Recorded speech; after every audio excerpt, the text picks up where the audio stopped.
Hai guys, selamat datang kembali di YouTube channelnya Nova Sarah Pontau. Hari ini hari Jumat, harinya Nova buka-bukaan soal Australia. Yay!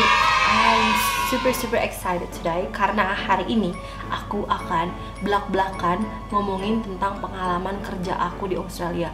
Aku akan membongkar semua rahasia mengenai pekerjaan di Australia. Aku tuh akan ngomongin tentang gaji, aku akan ngomongin tentang gimana cara aku dapat kerjaannya, aku akan ngomongin job description-nya tuh apa aja, ngapain aja.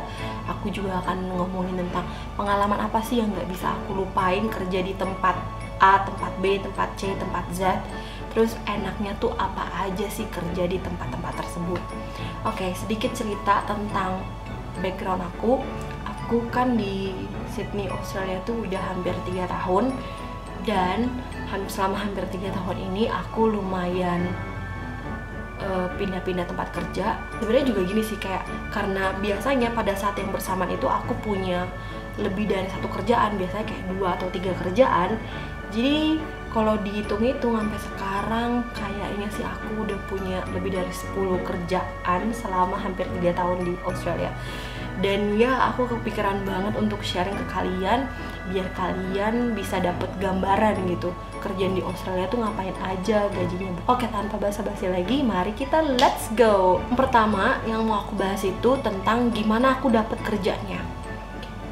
Aku akan membawa kalian mundur sedikit ke 3 tahun yang lalu, Juli 2017, dimana aku tuh baru nyampe banget di Australia.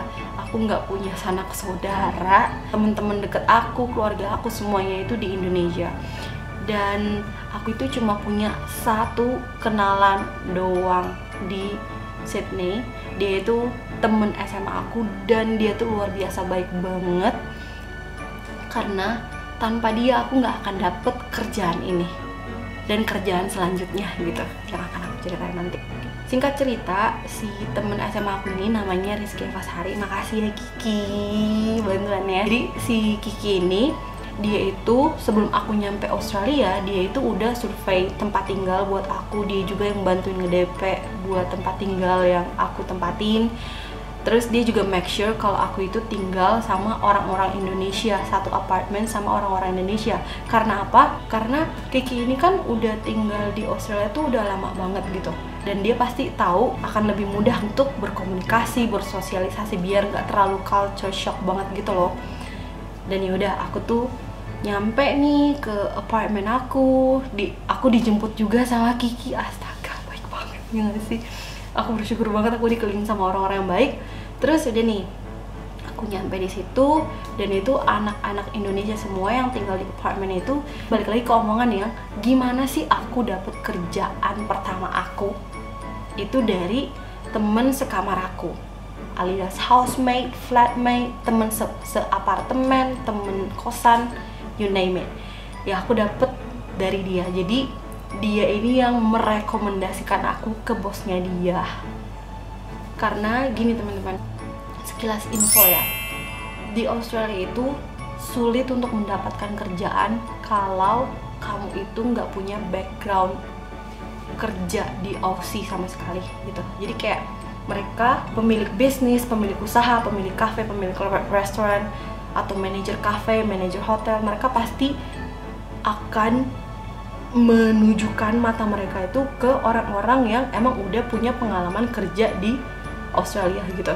Jadi aku itu tergolong yang bener-bener beruntung sih, karena ya aku direkomendasiin sama teman aku ini dan bosnya mau nge-hire aku. Bener-bener amazing banget. Dan ini teman aku yang merekomendasikan aku ke bosnya ini, namanya Vina, salah satu cewek cantik juga yang bersyukurnya masih mau jadi teman aku. Dan ya disitulah gimana aku dapat kerja pertama aku. Dan aku itu kerja sebagai floor staff, bahasa gampangnya pelayan gitu, di sebuah sushi restaurant di Randwick. Dan job description aku adalah ya namanya pelayan kan, dia nge-serve customer kan. Tapi karena si sushi restaurantnya ini tuh sangat sibuk, kalau dinner time or lunch time mereka itu selalu ada antrian gitu.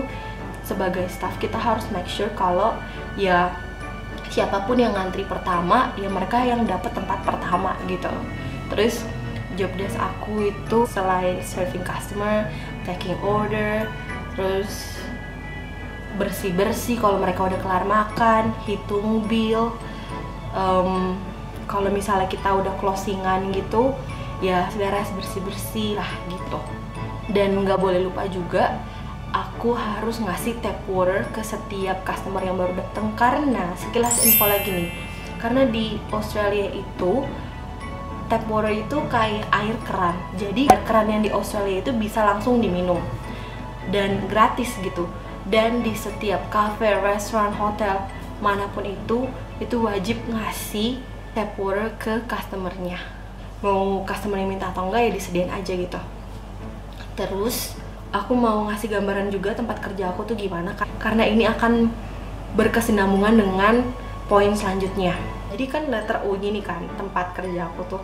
Jadi kiri kanan itu tempat duduk buat customer. Terus tengahnya itu tuh kayak open kitchen gitu. Jadi si customernya itu tuh bisa ngeliat si sushi chefnya itu bikin sushinya gimana. Dan kalau misalnya si customernya ini mau request mau dibikinin hand roll yang isinya cucumber, avocado, or tuna, bisa langsung request ke chefnya. Terus karena itu letter U gitu dan itu tempatnya gede banget, aku itu mendapatkan pengalaman yang gak akan pernah aku lupakan sampai sekarang.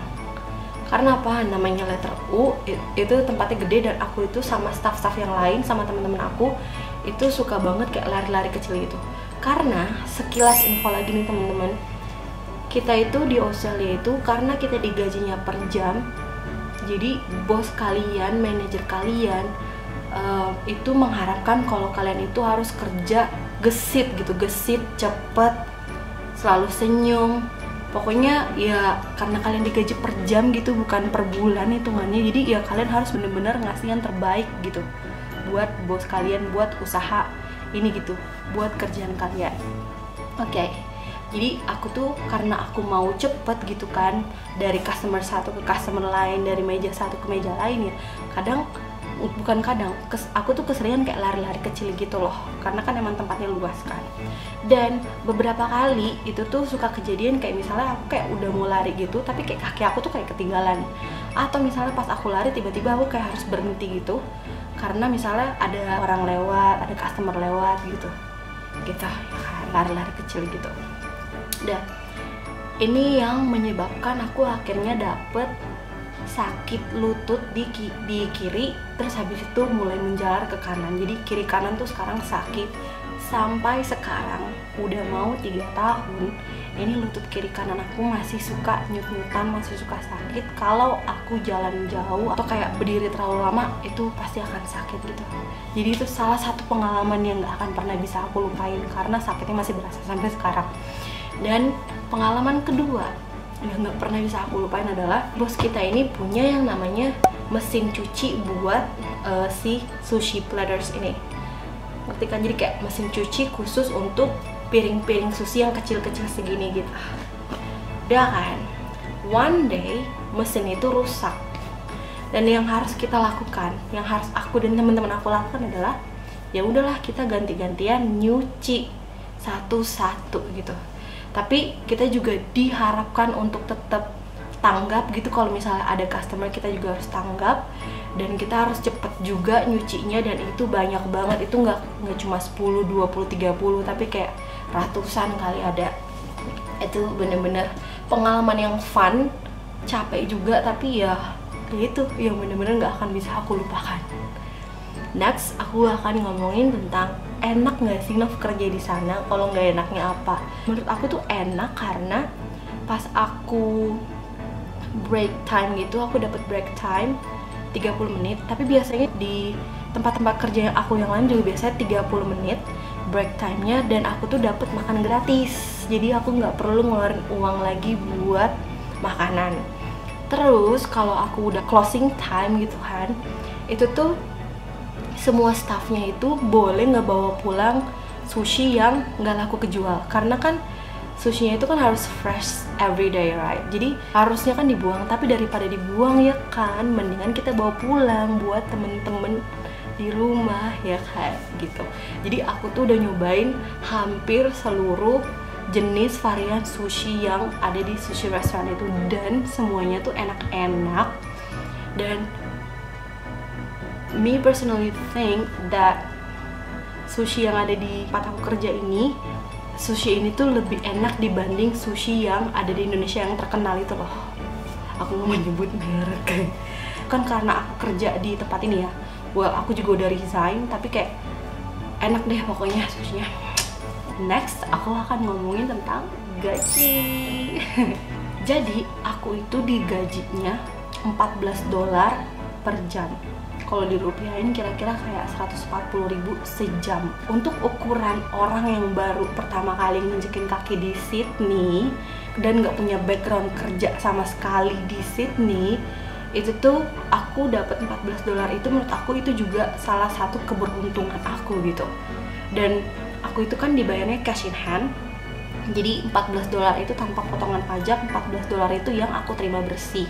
Oh ya, temen-temen, kalau misalnya kalian bingung cash in hand atau tax itu apa gitu, kerjaan cash in hand atau bayarnya cash in hand itu apa, kalian bisa tonton di video aku yang sebelumnya, karena aku juga udah pernah bahas itu.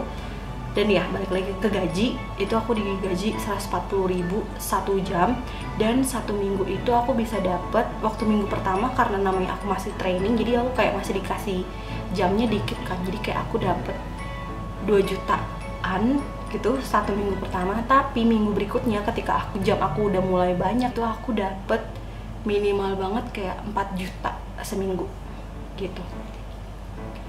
Lumayan banget buat jajan bakso ya kan.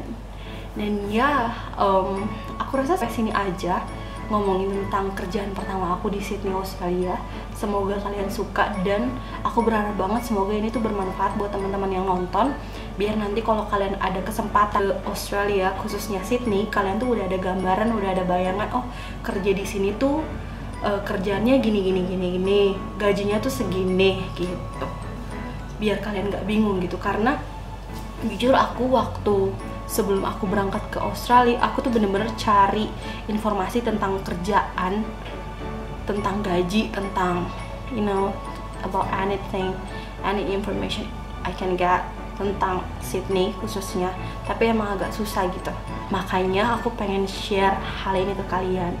Semoga kalian suka sama videonya, semoga bermanfaat sekali lagi, dan terima kasih banyak udah nonton sampai detik ini. I'll see you guys on my next video. Dadah.